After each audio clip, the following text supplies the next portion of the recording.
प्यारे बच्चों, जय हिंद। बच्चों, मैं प्रवेश गिरी फ्री एजुकेशन ऐट होम में एक बार फिर आप लोगों का स्वागत करता हूं।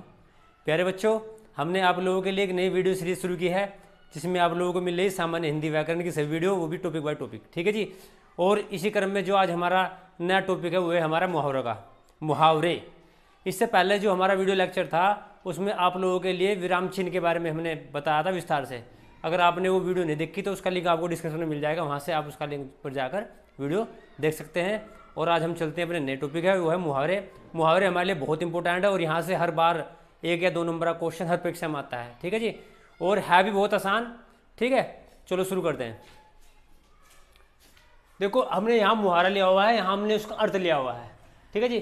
दिक्कत क्या है, मुहावरा अगर हमसे मुहावरे का अर्थ नहीं आता और अर्थ अगर हमसे सही उसका अर्थ नहीं निकल रहा है तो गलती होने की संभावना बहुत ज़्यादा है। जैसे कि मैं आप लोगों को बताता हूँ, एक मुहावरा हम ले लेते हैं, चिकना घड़ा होना। मैंने ये है, चिकना घड़ा होने का मतलब अगर हम ये ना पता हो कि बेशरम होना, अगर हम उसका कहीं गलती से लिख दें चिकना घड़ा होना तो क्या खुश होना, तो अगर हम उसका वाक्य में जब भी प्रयोग करेंगे तो बिल्कुल सारा हमारा गुड़ गोबर हो जाएगा। ठीक है, तो इसलिए मुहावरे का सबसे बड़ी बात मुहावरे में हमने देखी है, जब तक हमें उसका अर्थ पता ना हो, मुहावरे का अर्थ हमारे लिए जानना बहुत जरूरी है। अगर उसका अर्थ पता होगा तो गलती नहीं होगी हमारी और बिल्कुल हमारा बिल्कुल सही होगा। ठीक है, तो इसलिए हमने क्या लिया, यहाँ से मुहावरा लिया, उसका अर्थ लिया है और इसको हम साथ ही साथ वाक्य में प्रयोग करेंगे अपने आप स्वयं।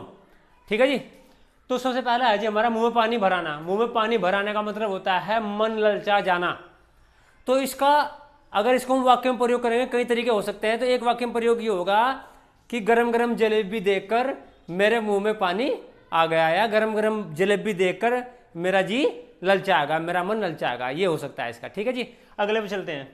चिकना घड़ा होना, बेशरम होना।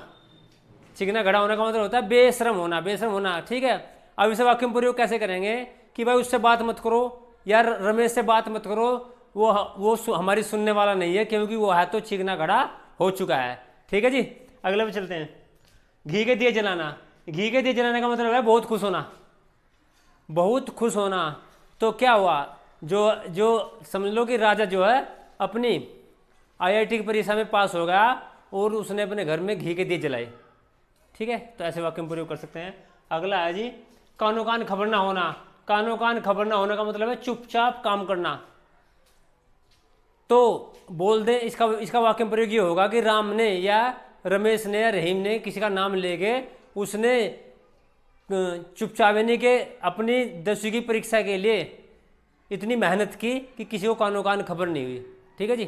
तो ये इसका हो सकता है, और भी बहुत सारे हो सकते हैं। बाल बांका ना होना। बाल बांका ना होने का मतलब है पूरी तरह सुरक्षित रहना, पूरी तरह सुरक्षित रहना। तो इसलिए इसका हो सकता है कि हम वाक्य में प्रयोग ये कर सकते हैं कि जो उत्तराखंड में सुनामी आई थी 2013 की जो बाढ़ आई थी उसमें कुछ सैलानियों का या कुछ पर्यटकों का बाल बांका भी नहीं हुआ। ठीक है, ये भी हो सकता है। बहुत सारे हो सकते हैं, किसी भी घटना के लिए ले सकते हैं आप, उसे अपने तरीके से वाक्य में प्रयोग कर सकते हैं। मतलब उद्देश्य हमारा यह है कि हमारा जो अर्थ है वो पूरा अर्थ कंप्लीट बाहर निकलना चाहिए। बात अर्थ की हो रही है। ठीक है जी। तलवे चाटना। तलवे चाटना का मतलब खुशामद करना, खुशामद करना। तो क्या है कि वह तो अपने मालिक के तलवे चाटता रहता है, अपना काम निकालने के लिए तलवे चाटता रहता है। कुछ भी बहुत सारे हो सकते हैं। अगले पे चलते हैं जी। तिल का ताड़ बनाना। तिल का ताड़ का मतलब बात का बतंगड़ बनाना। राजू और सीमा लिख दो, या किसी दूसरे का। राजू और रामू में आपस में थोड़ी सी बहस हो गई, राजू ने तो उस बात का बतंगड़ बना दिया। बस ये होगा, और क्या। अगले पे चलते हैं जी। गुल खिलाना, झंझट पैदा करना। झंझट पैदा करना, इसमें ऐसा हो सकता है, इसका वाक्य में प्रयोग हो सकता है कि सुरेश शहर में पढ़ता है और उसके माँ बाप उसे बहुत मेहनत से शहर में पढ़ा रहे हैं, पर उन्हें नहीं पता कि उनके सुरेश जो उनकी पीठ के पीछे शहर में क्या गुल खिला रहा है। ठीक है जी, ये वाक्य में प्रयोग हो सकता है। और भी हो सकते हैं। दूसरा, गागर में सागर भरना। गागर में सागर भरने का मतलब होता है कि कम बात में बात कम और उसमें हम बहुत ज़्यादा गहराई होना, या अपनी बात थोड़ी बात में ज़्यादा बात कहना। ठीक है जी। तो हमारे जो बिहारी जी हैं, बिहारी के जितने भी दोहे हैं उनमें गागर में सागर भरा हुआ है। ठीक है, अगला है जी हमारा गिरगिट की तरह रंग बदलना। अवसरवादी होना।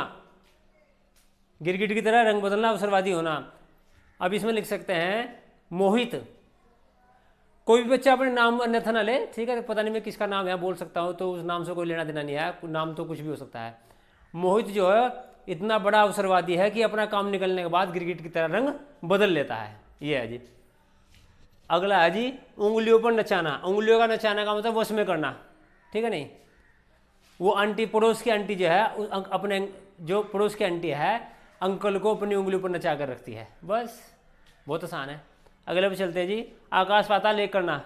आकाश पाताल एक करने का मतलब कोई कसर ना छोड़ना, ठीक है। तो लिख देंगे कोई नाम लेते हैं, जैसे मयंक। मयंक ने अपनी इंटरमीडिएट की परीक्षा के लिए आकाश पाताल पास करने के लिए आकाश पाताल एक कर दिया, ठीक है, यानी कि उसने कोई कसर नहीं छोड़ी। अगले पे चलते हैं। आग बबूला होना। आग बबूला का मतलब है बहुत गुस्सा करना।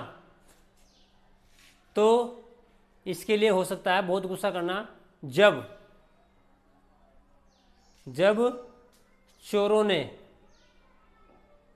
पुलिस को आते हुए देखा, या जब पुलिस ने चोर को भागते हुए देखा तो पुलिस जो आग बबूला हो गई। और भी हो सकते हैं जब राम ने श्याम को गाली दी तो श्याम आग बबूला हो गया। बहुत सारे उदाहरण इसमें हो सकते हैं। अगले बार जाओ। आकाश के तारे तोड़ना, असंभव कार्य करना।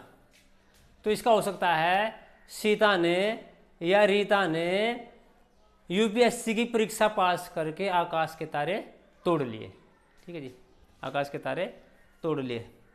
अगला है जी आस्तीन का सांप होना। आस्तीन का सांप का मतलब कपटी मित्र।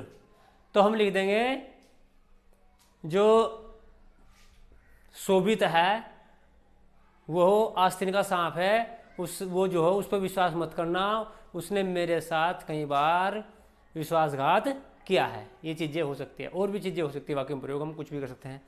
अगला जी ईंट से ईंट बजाना, विनाश कर देना। महाभारत में पांडवों ने कौरवों की ईंट से ईंट बजा दी थी, ठीक है जी, और भी ले सकते हैं। अगला है जी हमारा ईद का चांद होना, बहुत दिनों के बाद मिलना, ठीक है जी। तो उसमें लिख सकते हैं कि राम जो है अपनी पढ़ाई के लिए बाहर गया था विदेश में, या कोई भी सोनू जो अपनी पढ़ाई के लिए विदेश में बाहर गया था, वो 10 साल के बाद मिला है, और सोनू भाई तुम तो ईद के चांद हो गए, ठीक है जी। वह तो यह लिख देंगे वह तो ईद का चांद हो गया। अगले चलते हैं जी। अगला है हमारा हाथ पर हाथ रखकर बैठना। तो कोई प्रयास ना करना, ठीक है नहीं। तुम तो भाई हाथ पे हाथ धर के बैठ गए, तुम तो भाई हाथ पे हाथ धर के बैठ गए, कुछ भी बोल सकते हैं। और बोल सकते हैं कि 10वीं पास करने के बाद राजा तो हाथ पे हाथ धर के बैठ गया, ठीक है। अगले पे चलते हैं जी।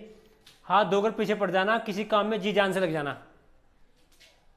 अब हम इसमें लिख सकते हैं मोनू जो है अपनी 10वीं की परीक्षा पास करने के बाद अपनी 12वीं परीक्षा पास करने के लिए या अपने आईआईटी के एग्जाम को पास करने के लिए हाथ धोकर आईआईटी के एग्जाम के पीछे पड़ गया, ठीक है जी। ये हो सकता है, और भी हो सकते हैं।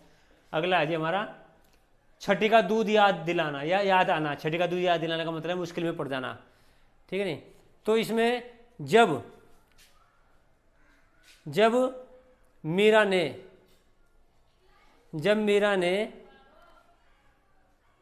सीता को स्टेज पर गाने के लिए बुलाया या स्टेज पर बोलने के लिए बुलाया तो सीता की छठी का दूध याद आ गया, ठीक है जी, मुश्किलों पड़ गई वो।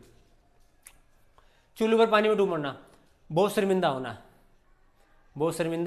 होना। जब राजू परीक्षा कक्ष में सरेआम नकल करता पकड़ा गया तो क्या हुआ, वह बहुत ज़्यादा शर्मिंदा हुआ, यानी कि उसे ऐसा लगा कि वो चूल्हे पर पानी में डूब मरना चाहिए, ठीक है जी। आसमान फट जाना, अचानक विपत्ति आना। जब रहीम के माता पिता की दुर्घटना में मृत्यु हो गई तो उनके परिवार के ऊपर तो क्या होगा, उनके परिवार के ऊपर तो आसमान फट गया। उनके परिवार को तो ऐसा लगा जैसे आसमान फट गया हो, ठीक है जी, बहुत ज़्यादा अचानक विपत्ति आ गई। आओ देखा ना ताऊ का मतलब है सोच विचार ना करना, ठीक है। इसमें लिख सकते हैं हम सोनू ने आओ देखा ना ताऊ घर जाकर मोनू के सिर पर डंडा मार दिया। और भी हो सकते हैं, बहुत सारे हो सकते हैं, ठीक है जी। अगले बार जाओ। हाथ पांव फूलना, घबरा जाना। जब मैंने अपने घर में एक मोटे सांप को देखा तब मेरे हाथ पांव फूल गए। ठीक है भाई, और भी बहुत सारे हो सकते हैं। हमारा उद्देश्य वाक्य में प्रयोग से नहीं है, हमारा उद्देश्य है कि हमें सटीक अर्थ का पता होना चाहिए। अगर हम अर्थ का पता है तो हमारा वाक्य में प्रयोग गलत हो ही नहीं सकता। ठीक है जी। अगला है जी अंधे की लकड़ी। अंधे की लकड़ी का मतलब है एकमात्र सहारा। तो क्या है, सैम जो है अपने माता पिता, अपने अंधे माता पिता की अंधे की लकड़ी है, एकमात्र सहारा है। ठीक है जी, क्योंकि उसके एक ही बच्चा है और कोई है नहीं। आंखें दिखाना, क्रोध करना। आजकल रामू मुझे जाते हुए आंखें दिखा रहा है। ठीक है जी, तो क्रोध कर रहा है मेरे ऊपर। आसमान सिर पर उठाना, बहुत शोर करना। जैसे ही अध्यापक कक्षा से बाहर गए तो स्कूल के बच्चों ने, कक्षा के बच्चों ने कक्षा को यानी आसमान सिर पर उठा लिया, शोर करके। ठीक है जी, जैसे ही अध्यापिका या अध्यापक अपनी कक्षा से बाहर निकले तो क्लास के बच्चों ने आसमान सर पर उठा लिया। ये हो सकता है जी। अगला है जी अपना मुंह लेकर रह जाना। तो अपना मुंह लेकर रह जाने का मतलब लज्जित होना। जब भारतीय टीम और पाकिस्तान की टीम का मुकाबला चल रहा था तो पाकिस्तान की टीम जब भारत की टीम से हार गई तो वो अपना मुंह लेकर रह गए। बहुत सारी बातें हो सकती हैं जी।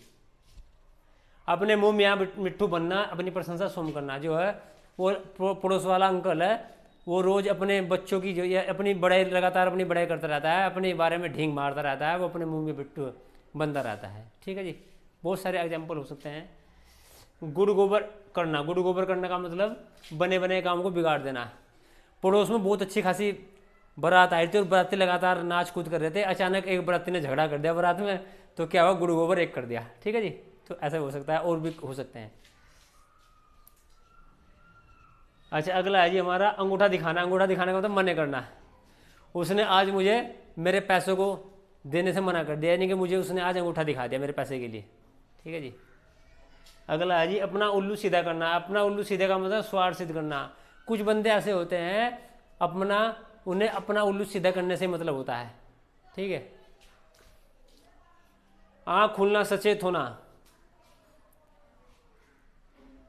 राजू का व्यवहार देखकर या राजू का विश्वासघात देखकर तब से मेरी आंखें खुल गई। बहुत सारे एग्जाम्पल हो सकते हैं। घड़ों पानी पड़ना, बहुत शर्मिंदा होना। बहुत शर्मिंदा होना। रीना का 10वीं की परीक्षा में फेल हो जाना, उससे ऐसा लगा जैसे इसके ऊपर घड़ों पानी पड़ गया हो। ठीक है जी। पेड़ दिखाना, भाग जाना। कारगिल के युद्ध में पाकिस्तान की सेना भारत की सेना को पीठ दिखाकर चली गई या पीठ दिखाई। ठीक है। घोड़े बेचकर सोना। गायत्री ने अपने 10वीं की परीक्षा पास करने के बाद या गायत्री ने जब आज अपनी 10वीं की परीक्षा समाप्त करने के बाद घोड़े बेचकर सो गई। ठीक है जी, निश्चित होगी वो। ठीक है जी। और ये आप लोगों के लिए जो वाक्य ये मुहारे थे और इनके अर्थ ये बहुत इंपॉर्टेंट मुहारे हैं, इनसे परीक्षा में लगातार इस प्रकार के आते हैं। अगर चाहो तो इसके अलावा भी आप कुछ तैयार कर सकते हो। ठीक है जी। बाकी इसको तो आपको जरूर याद करना है। और आज की वीडियो में इतना ही।